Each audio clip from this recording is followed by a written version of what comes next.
Auction అయినా ఎక్కడ భూమి అయినా ఒక ఆస్తి అయినా ఏదైనా ఆక్షన్ వేసినప్పుడు ఆ నోటిఫికేషన్ వేసినప్పుడు కొంత గడువు కూడా ఇస్తారు, ఎవరన్నా వచ్చి అభ్యంతరాలు చెప్పడము ఇట్లాంటివి. లాయర్లుగా మీకు బాగా తెలుసు.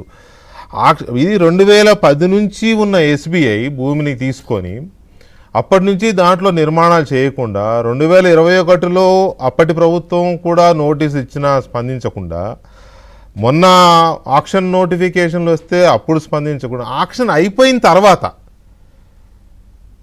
అయిపోయిన తర్వాత ఈ పిటిషన్ వేయడాన్ని మీరు ఎలా అనలైజ్ చేస్తారు? ఏంటి అట్లా దాన్ని ఎలా చూడొచ్చు? సార్, మీరు చెప్పిన థియరీ ఏదైతే ఉందో, టిఆర్ఎస్ ప్రభుత్వం వాళ్ళకి నోటీసులు ఇచ్చింది అన్నారు. తర్వాత ఇంకొక విషయం కూడా మీరు పిటిషనర్ సైడ్ వాదించిన వ్యక్తిని కూడా చూడాల్సి వస్తుంది. బిఎస్ ప్రసాద్ గారు, ఆయన 6 సంవత్సరాలు తెలంగాణ రాష్ట్రానికి అడ్వకేట్ జనరల్ గా చేసిండ్రు. ఎవరి హయాంలో చేసిండ్రు? బీఆర్ఎస్ హయాంలో చేసిండ్రు.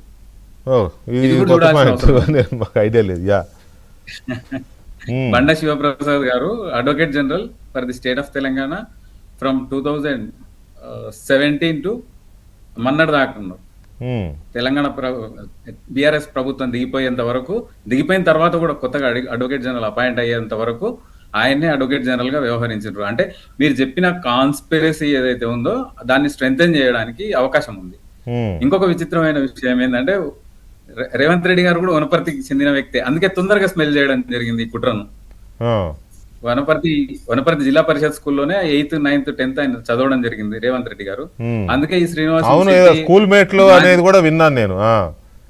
మాజీ మంత్రి, మాజీ మంత్రి ఒకరే మంత్రి ఉన్నారు, నిరంజన్ రెడ్డి గారు ఉన్నారు. నీళ్ల మంత్రి అనే పేరు కేవలం పేరే గానీ ఆయన నియోజకవర్గానికి చేసింది ఏం లేదు. ఎందుకంటే దాని రిజల్ట్ కనబడుతుంది. ఆయన మంత్రిగా చేస్తే కూడా ఓడిపోవడం జరిగింది. అదే కాకుండా ఇంకొక ఫినిషింగ్ ఏంటంటే, నాది వనపర్తి, నేను కూడా వనపర్తికి చెందిన. అవునా? ఇది నాకు తెలియదండి, నిజంగా తెలియదు. మీరు ఈ అడ్వకేట్ గా ఫెమిలియర్ అనే నేను మిమ్మల్ని ఇన్వైట్ చేశాను తప్ప మీది వనపర్తి అనే విషయం నాకు తెలియదు.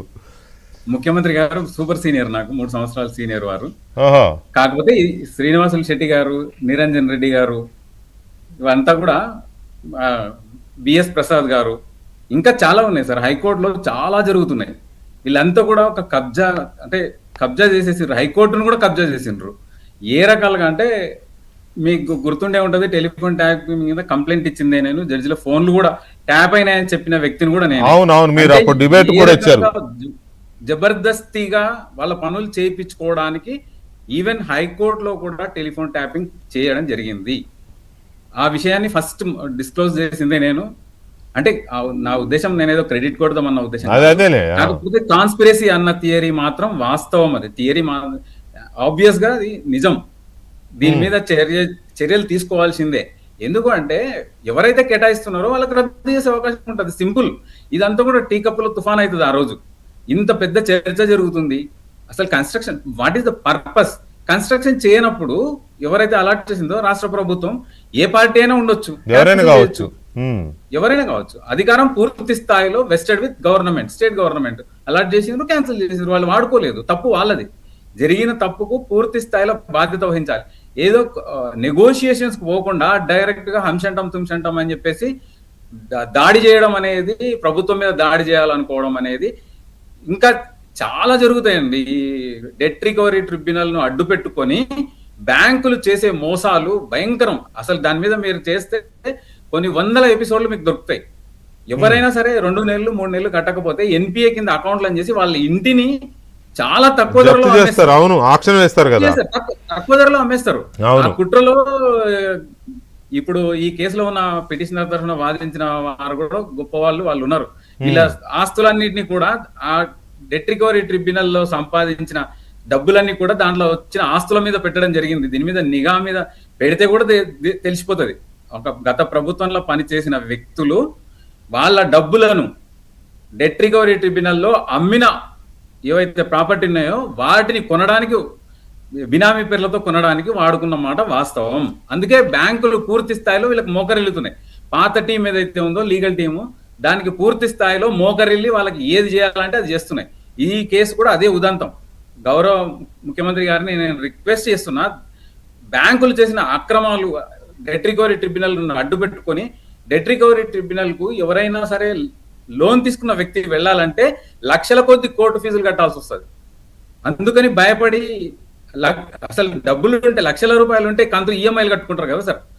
ఈఎంఐలు కట్టే పరిస్థితి లేని వ్యక్తులు డిఆర్టీకి పోవాలంటే లక్షల్లో వస్తుంది. మన దౌర్భాగ్యం ఏంటంటే కొన్ని రోజుల పాటు ఇక్కడ హైదరాబాద్ లో ఉన్న డెట్ రికవరీ ట్రిబ్యునల్ కు చైర్మన్ లేరు. కలకత్తాకు, చెన్నైకి, బాంబేకి వెళ్లాల్సిన పరిస్థితులు ఉండే. అటువంటి పరిస్థితుల్లో వీళ్ళు ఎంతో మంది జీవితాలను నలిపేసారు. ఈ బ్యాంకులు, నేషనలైజ్డ్ బ్యాంకులు కావచ్చు, ప్రైవేట్ బ్యాంకులు అయితే ఇంకా అరాచకం చేసినాయి. సో ఈ పర్టికులర్ ఇష్యూలో కూడా బ్యాంక్ ఎస్బీఐ ఒక కాన్స్పిరసీతోనే ఈ రకంగా చేసింది అనుకోవచ్చా? 100% ఇది ప్రూవ్ అవుతుంది. ఇన్వెస్టిగేషన్ చేస్తే మాత్రం ఖచ్చితంగా ప్రూవ్ అవుతుంది. వీళ్ళ ఈ టీం అంతా కూడా లీగల్ టీం. నేను చెప్తున్నా, డైరెక్ట్ చెప్తున్నా, మీ ఛానల్కి ఎలాంటి లేదు. నేను పూర్తి స్థాయి బాధ్యత వహించి మరి నేను ఇందులో స్టేట్మెంట్ ఇస్తున్నా. దానికి వచ్చే లీగల్ కాన్సిక్వెన్సెస్ కి పూర్తిగా నేను బాధ్యత తీసుకుంటూ అండర్లైన్ చేసుకోవచ్చు, ఇది రికార్డ్ చేసుకోవచ్చు. నేను కూడా ప్రూవ్ చేస్తుంది దాన్ని. వాళ్ళ ఆస్తులు సంపాదించుకోవడానికి, వాళ్ళకు బినామీలుగా పనిచేయడానికి ఈ టీం పనిచేసింది. ఆ టీమే కొన్నది ఆస్తులు. ఆ టీం దాని కొరకు ఆ బ్యాంకుల్లో ఉన్న పెద్ద ఆఫీసర్లు ఇప్పుడు రాష్ట్ర ప్రభుత్వానికి వ్యతిరేకంగా, ఇప్పుడున్న పార్టీకి వ్యతిరేకంగా పనిచేస్తున్నారని నేను గంటాపదంగా చెప్తా, రాసిస్తా నేను. రైట్. అరుణ్ గారు, ఒక చిన్న బ్రేక్ తీసుకుందాం. బ్రేక్ తర్వాత ఇది నిజంగా కూడా ఇలాంటి కాన్స్పిరసీస్ ఎందుకు చేయాలి, అవసరమా?